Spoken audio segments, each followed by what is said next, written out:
요나서는 구약의 선교서라고 할 수 있습니다. 그래서 요나서가 처음 시작하는 1장부터 선교 명령으로 시작하죠. 그래서 1장 2절 보면 너는 일어나 저 큰 성읍 니느웨로 가서 그것을 향하여 외치라. 그 악독이 내 앞에 상달되었음이니라. 선교 명령이죠. 니느웨에 가서 외치라고 한 하나님의 명령이 요나에게 내려졌습니다. 근데 이 명령을 받은 요나가 순종했으면 좋았을 텐데 순종하지 않습니다. 거역하게 되죠. 그러자 하나님께서 요나를 물고기의 먹이가 되게 합니다. 물고기 뱃속에 들어갔어요. 참 특별하고 기적적인 상황입니다. 그 속에서 회개하는 역사가 일어납니다. 그리고 다시 이제 살아나서 선교지로 이제 향하게 되죠. 3장 2절에 보면 일종의 재소명이라고 볼 수 있어요. 1장 2절과 똑같은 말씀이 3장 2절에 있습니다. 3장 2절 일어나 저 큰 성읍 니느웨로 가서 내가 내게 명한 바를 그들에게 선포하라 하신지라. 요나가 다시 소명받고 다시 선교 명령을 받고 이제 니느웨로 갑니다. 가서 그곳에서 이제 4절 하반절에 보면 40일이 지나면 니느웨가 무너지리라 그랬어요. 40일 후에는 니느웨가 멸망한다라고 하는 하나님의 경고 메시지를 요나가 선포했습니다. 하나님께서는 이 니느웨라고 하는 이 도시, 니느웨라고 하는 아주 큰 성읍을 사랑하셨습니다. 니느웨가 당시 인구가 얼마였는가를 4장 11절에서 알려주고 있는데요. 12만 명이었습니다. 그래서 이 12만 명을 우리 성경은 뭐라고 표현하는가 하면 좌우를 분별하지 못한다 그랬어요. 그리고 좌우를 분별하지 못하는 12만 명을 하나님께서 사랑하셔서 그들을 구원하시기로 하나님께서 작정하셨죠. 그래서 그 하나님의 작정하심 가운데 요나를 선택하셨고 요나를 그곳에 파송하기로 하셨던 것입니다. 그래서 요나가 이제 니느웨에 가서 그 하나님의 사랑, 하나님의 구원의 은혜를 그들에게 선포한다고 하는 이 사실은 실제적으로 구약시대 이스라엘 민족에게는 도무지 받아들일 수 없는 그런 하나님의 행위였던 것입니다. 그래서 왜냐하면 이스라엘 민족 또 여기에 특별히 요나의 신앙은 어떤 신앙인가 하면 하나님은 이스라엘 민족만 사랑하는 하나님이에요.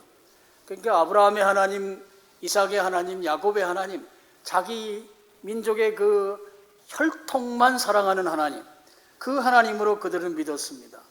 그래서 자기들만 사랑받아야 해요, 하나님으로부터. 그런데 하나님께서 니느웨 백성들을 사랑한다는 것입니다. 그러니 이것을 받아들일 수가 없었던 것이죠. 그래서 요나는 그 하나님의 명령을 거역하기로 작정하고 이제 우리가 잘 아는 대로 다시스라고 하는 곳으로 배 타고 도망치는 것이죠. 열왕기하 14장 25절에 그 요나의 그 활동했던 시기를 알 수 있는 기록이 나오는데요. 열왕기하 14장 25절에 보면 요나는 언제 활동했는가 하면 이스라엘이 남왕국과 북왕국으로 갈려 있다가 이제 북왕국의 거의 말년쯤, 근데 실제적으로 북왕국이 가장 번성했던 때가 요나 시대예요. 그때 당시 왕이 여로보암 2세라고 하는 왕인데요. 가장 크게 번성했던 그 여로보암 2세 때에 활동했던 선지자가 바로 요나 선지자입니다. 그 요나 선지자를 니느웨에 하나님께서 파송하기로 하신 거죠. 근데 실제적으로 이 니느웨라고 하는 곳은 어떤 곳인가 하면 니느웨는 아수르의 수도예요. 그럼 아수르는 어떤 나라인가 하면 앞으로 얼마 지나지 않아서 이 북왕국을 멸망시킬 나라입니다.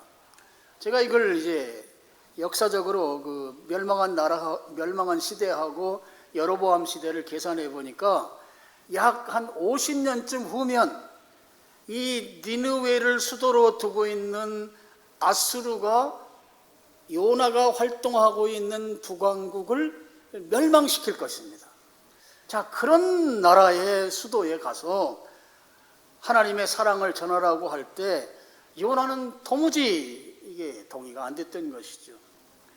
아니, 그런 나라를 하나님이 사랑한다고 하는 게 이게 말이 되는가? 그런 도시에 가서 복음을 전하라고 하는 것이 이게 도무지 말이 되는가?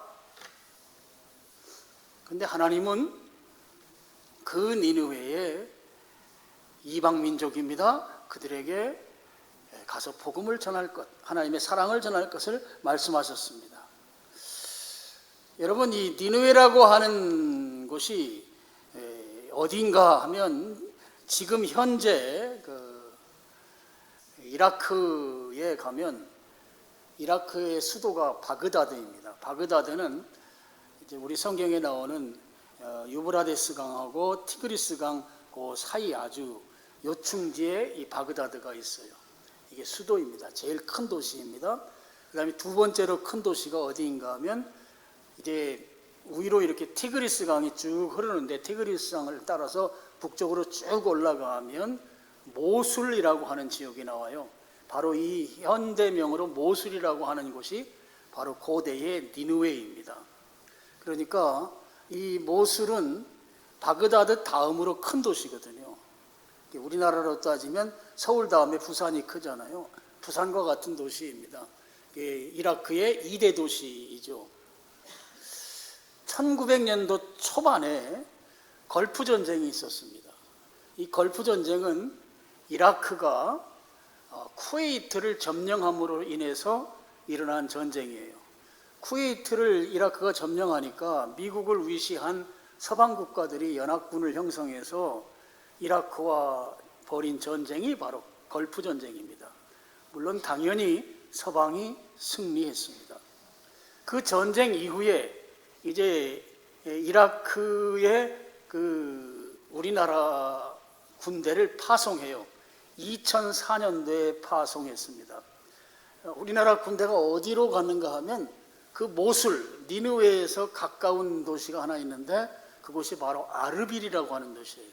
그 아르빌이라고 하는 도시에 파송이 돼서 그곳에서 우리나라 군인들이 평화 유지 활동을 합니다. 그래서 평화 유지군으로 우리나라 군인들이 갔습니다. 우리나라 그 군인들이 간 그 부대 이름이 이 자이툰이라고 하는 부대예요. 여러분 뉴스에서 많이 보셨을 겁니다.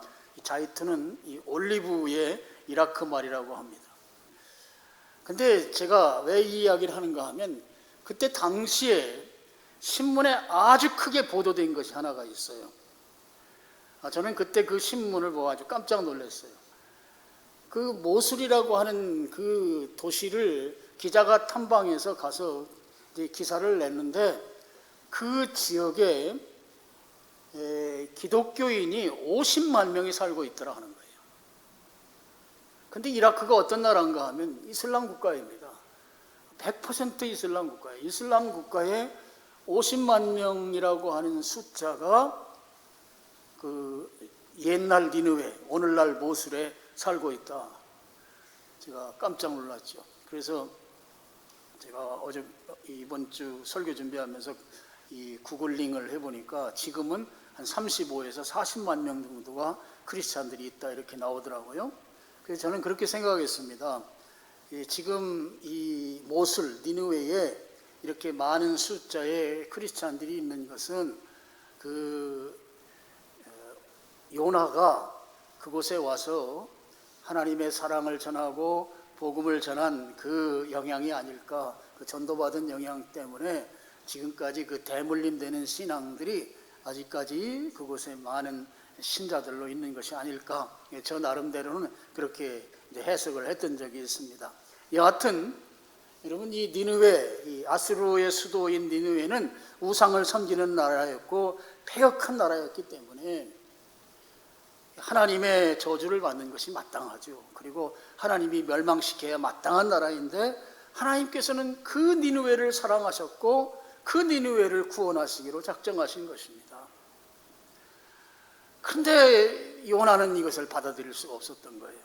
자기의 그 선민신앙, 자기 민족만 사랑하는 하나님이라고 하는 그 투철한 그 민족주의 신앙에 의해서 이방인, 특히 우상을 섬기고 패역하고 앞으로 이제 일어나진 않았지만 앞으로 50년 후쯤이면 북왕국을 멸망시킬 그 나라를 하나님이 사랑하고 구원하신다, 이걸 도무지 받아들일 수 없던 요나였던 거죠.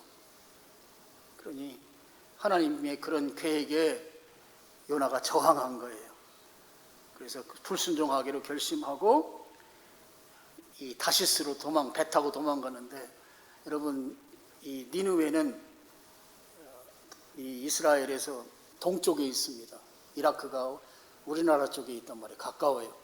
우리나라 쪽 동쪽에 있는데, 다시스는 저 서쪽 끄트머리죠. 스페인이라고 말하잖아요. 그러니까 지중해 저 끄트머리에 있는 나라로 도망치려고 하다가 이제 사고를 당한 것이죠. 그렇게 요나서가 전개됩니다. 자, 오늘 요나서를 통해서 우리가 얻어야 될 교훈이 있습니다. 첫 번째 교훈은 하나님께서 계획하고 실행하시는 선교는 인간의 지식과 인간의 예측을 넘어선다고 하는 사실입니다. 그런 차원에서 선교는 전적으로 하나님의 뜻과 하나님의 손에 달려 있습니다.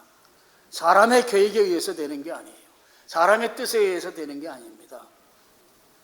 요나는 하나님의 선교에 쓰임받는 도구일 뿐인 것입니다. 도구란 말입니다. 여러분, 도구는 쓰시는 분에게 반항할 수 없어요. 쓰시는 분에게 불순종할 수 없습니다. 이해가 되지 않더라도 도구는 순종해야 하는 것이죠.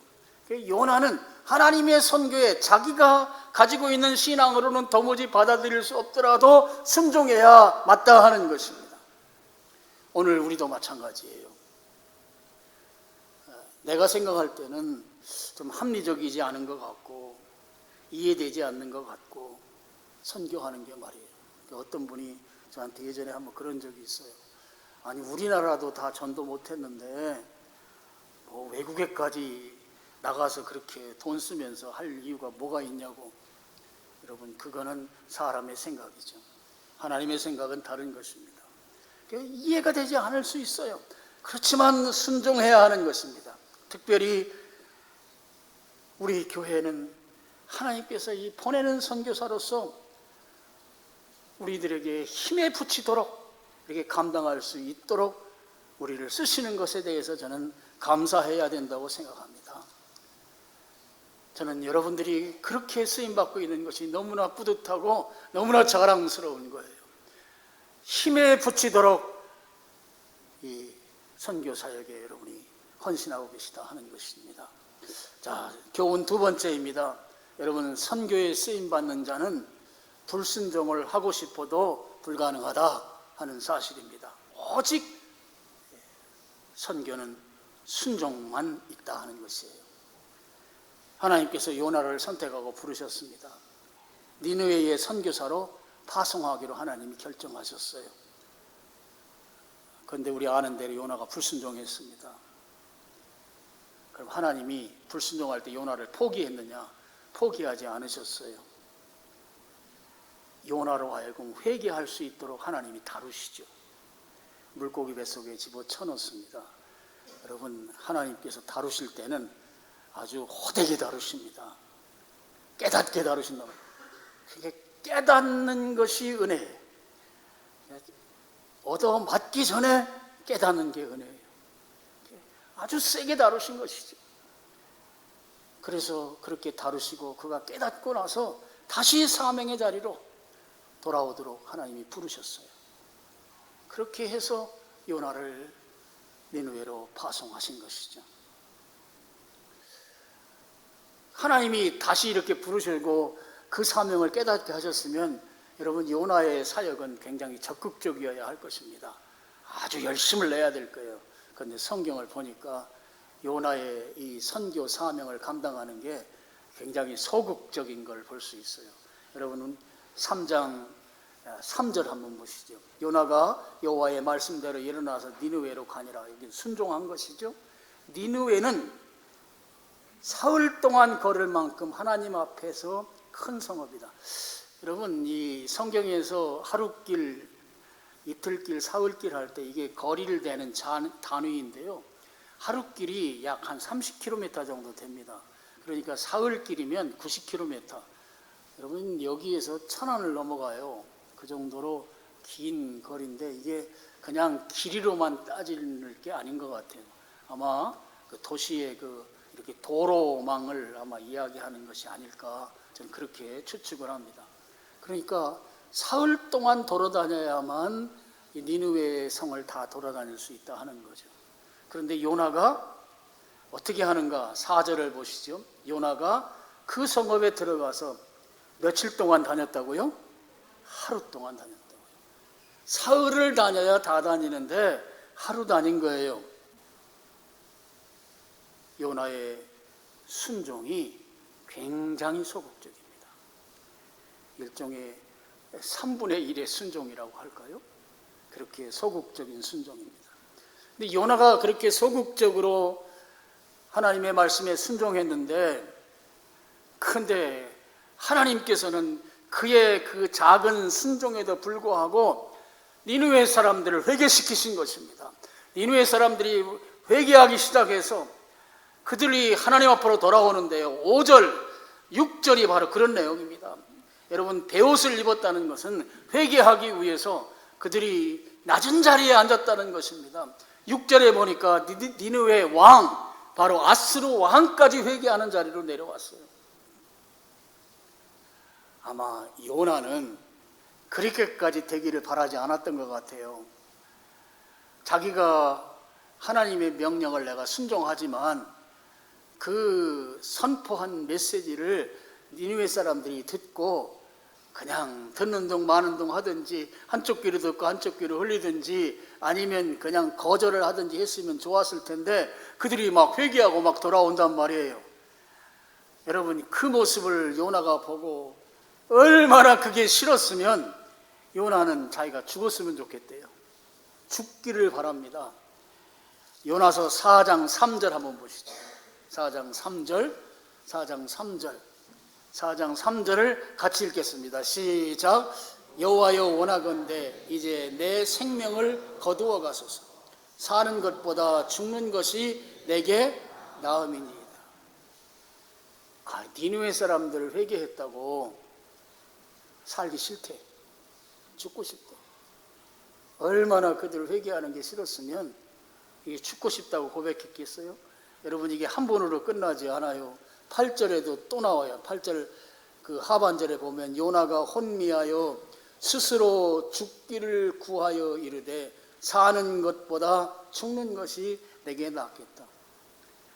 정말 죽고 싶어 했던 것 같아요. 그러니까 성경에 이렇게 2번씩이나 써놓습니다. 그러나 분명한 것은 선교는 불순종이 불가능하다 하는 거예요. 여러분, 이 사실을 믿으시기를 축원합니다. 하나님께서 부르셔서 사용하실 때에는 반드시 거기에 순종해야 한다. 순교는 순명의 길이다 하는 것을 믿으시길 축원합니다. 여러분, 요나를 통해서 주시는 교훈 세 번째는 선포의 중요성입니다. 하나님께서 죄인들을 구원하시고자 하실 때 초자연적인 방법을 사용할 수 있어요. 초자연적인 방법을 하나님은 충분히 사용하실 수 있습니다. 그렇게 해서 사람들 예수님 믿게 만들 수 있다고요. 그런데 하나님은 선교, 사람들을 구원하실 때 그런 방법을 사용하지 않으세요. 복음을 모르는 사람들에게 먼저 믿은 사람들, 하나님의 사람들, 선교사를 통해서 그들이 복음을 전하게 하심으로 그 전한 복음을 듣고 믿게 함으로 그 사람들이 하나님께로 돌아오는 구원받는 역사가 있게 한다는 것입니다. 사람을 통해서, 하나님의 사람들을 통해서 이 복음을 전하게 하고, 그 전함받은 복음을 듣고 믿음으로 말미암아 구원받는 역사가 있게 하시는 것이 하나님의 선교의 특징이다 하는 것입니다. 그래서 반드시 선교는 사람이 전해야 돼요. 사람이 가서 전해야 하는 것입니다. 로마서 10장에 보면 전하지 않으면 믿을 수 없다고 그랬어요. 전하지 않으면 믿을 수 없습니다. 마태복음 24장 14절 말씀, 스크린 보고 우리 같이 읽겠습니다. 이 천국 복음이 모든 민족에게 증언되기 위하여 온 세상에 전파되리니 그제야 끝이 오리라. 여러분, 이 말씀은 하나님께서 선교의 주도권을 갖고 선교사를 세워서 복음이 모든 민족에게 증언되게, 수동형이죠. 증언되게 하시는 것입니다. 그래야 끝이 온다. 여러분, 세상이 끝날 때가 와요. 언제 오는가 하면 온 세상에 복음이 전파될 때, 그때 옵니다. 그래서 온 세상에 복음이 전파되려면 이스라엘 민족만 사랑하는 하나님으로 계시면 안 돼요. 하나님의 사랑은 모든 민족, 이방인들을 포함해서, 니느웨 사람들을 포함해서 모든 민족을 사랑하는 그 사랑일 때에만 여러분, 이 복음이 온 세상에 전파될 수 있는 것이죠. 여러분, 예수님이 재림하실 때 확실한 날짜는 복음이 온 땅에 전파된 후에, 그때 예수님 재림하십니다. 이것은 성경 오늘 마태복음 24장 14절 말씀이 우리에게 가르쳐주는 것입니다. 여러분, 다시 말씀드립니다. 이방인들에게도 구원의 복음이 전해지도록 하나님께서 선교사를 보내시고 그들을 통해서 온 땅에, 온 인류에게 복음이 전해질 수 있도록, 그렇게 복음이 전해지면 세상 끝이 온다, 예수님 재림하는 때가 온다 하는 것이죠. 로마서 1장 16절 말씀, 여러분 스크린 보고 또 우리 같이 읽겠습니다. 내가 복음을 부끄러워하지 아니하노니 이 복음은 모든 믿는 자에게 구원을 주시는 하나님의 능력이 됨이라. 먼저는 유대인에게요 그리고 헬라인에게로다. 마지막에 보면 유대인에게요 그리고 헬라인에게로다 그랬어요. 헬라인은 이방인의 대명사입니다. 유대인만 예수님 믿으면 구원받는 게 아니고 이방인도 예수님 믿으면 구원받는다고 하는, 모든 믿는 자가 다 구원받는다고 하는 사실을 분명하게 명시하고 있습니다. 자, 말씀의 결론입니다. 여러분, 선교는 하나님의 계획대로 이루어집니다. 선교가 선교사에 의해서 이루어지는 것 같지만 실상은 하나님의 계획과 하나님의 뜻에 따라서 하나님이 이루신다 하는 거예요. 그것이 바로 오늘 요나서가 우리에게 가르쳐주는 생생한 교훈입니다. 그래서 오늘 우리도 선교 사역이 하나님께서 주도하신다고 하는 이 사실을 믿어야 합니다. 우리 교회의 선교 사역을 하나님께서 주도하신다, 그것을 믿고 인정해야 합니다. 그래서 선교는 전적으로 하나님의 선교, 하나님이 주도하시는 선교, 이 사실을 여러분이 믿기를 축복합니다. 여러분, 하나님께서는 그렇기 때문에 선교지를 하나님이 선정하시고 선교 대상자를 정하시고 그곳에 선교사로 전할 사람을 불러서 택하시고 그 사람을 선교지에 파송하는 것이죠. 그럼 그 사람이 순종하지 않으면 하나님이 어떻게 하는가? 회초리로 다루십니다. 그래서 깨닫고 회개하고 선교지에 가서 복음을 전하게 하는 것이죠. 여러분이 선교라는 관점에서 우리 선교사를 둘로 나누죠. 하나는 가는 선교사입니다. 선교지로 가는 선교사, 또 하나는 보내는 선교사예요. 바로 교회입니다. 그래서 우리는 보내는 선교사이죠. 보내는 선교사의 역할, 크게 두 가지가 있어요. 하나는 이제 군대의 병참기지의 역할입니다. 병참기지는 전쟁터에 나가서 싸우는 군인들을 위해서 보급품을 전달하는, 조달하는 그런 역할을 하는 것이 병참입니다. 식량이라든지 탄약이라든지 또 물자 같은 거를 왜 지원해야 되는가 하면 그 전쟁을 지속시키는데 이 후방에서 물자를 지원하지 않으면 이게 불가능하기 때문에, 그래서 군인이 작전을 지속하는데 필수 요소가 이 병참기지예요. 병참기지의 역할이에요. 바로 교회가 선교사를 위해서 재정적으로 지원하는 것을 말씀드리는 것입니다. 또 한 가지는 아말렉과 싸우는 여호수아와 뒤에서 손을 들고 기도하는 모세가 있습니다. 그 중에 모세와 같은 역할을 하는 것이 바로 보내는 선교사의 역할이에요. 아말렉과 전쟁하는데 직접 칼을 든 사람은 여호수아입니다. 그런데 성경, 우리가 지난 기도 주간에 이 본문을 봤습니다만, 모세가 손을 들면 여호수아가 이기고 모세가 손을 내리면 아말렉이 이기더라. 여러분, 여호수아가 주인공이 아니고 모세가 주인공이에요. 그 싸움에서 승리하는 것이. 그래서 이것은 우리가 뒤에서 기도로 지원하는 것을 말해요. 그래서 보내는 선교사는 두 가지, 재정 지원과 기도 지원, 이 역할을 하는 것이죠. 저는 모두에도 말씀드렸습니다만 우리 교회가 금년 한 해 동안 이 일을 아주 잘 감당해 주셨어요. 우리 선교위원회가 신실하게 이 일들을 잘 감당해 주셨어요.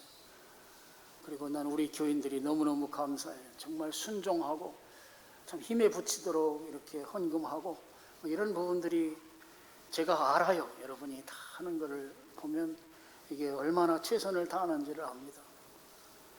그래서 예전에는 선교사님들한테 야, 좀 아껴 써라, 그런 말도 제가 한 적이 있습니다만, 여러분, 우리 교회가 참 최선을 다하고 선교하는 일에 참 여러분들이 애쓰는 걸 압니다. 금년도 초에 구정 때 우리가 캄보디아 우리 교회가 세운 교회에 가서 사역할 때도 다 자원해서 가잖아요. 자비량으로 가는데 제가 카운트해 보니까 35명 다녀왔어요. 그러니까 30명은 기본이야. 이제 금년도에는 안 갑니다. 근데 내년도 이제 구정 때 또 갈 거예요.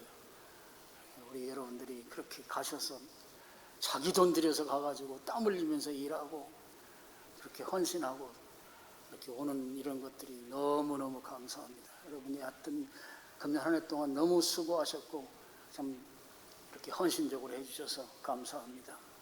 2026년도에도 여러분 올해처럼 또는 올해 그 이상으로 여러분이 잘 선교사에게 참여해 주시기를 당부드리면서 오늘 말씀을 드립니다. 기도하겠습니다. 아버지 하나님 감사합니다. 오늘 선교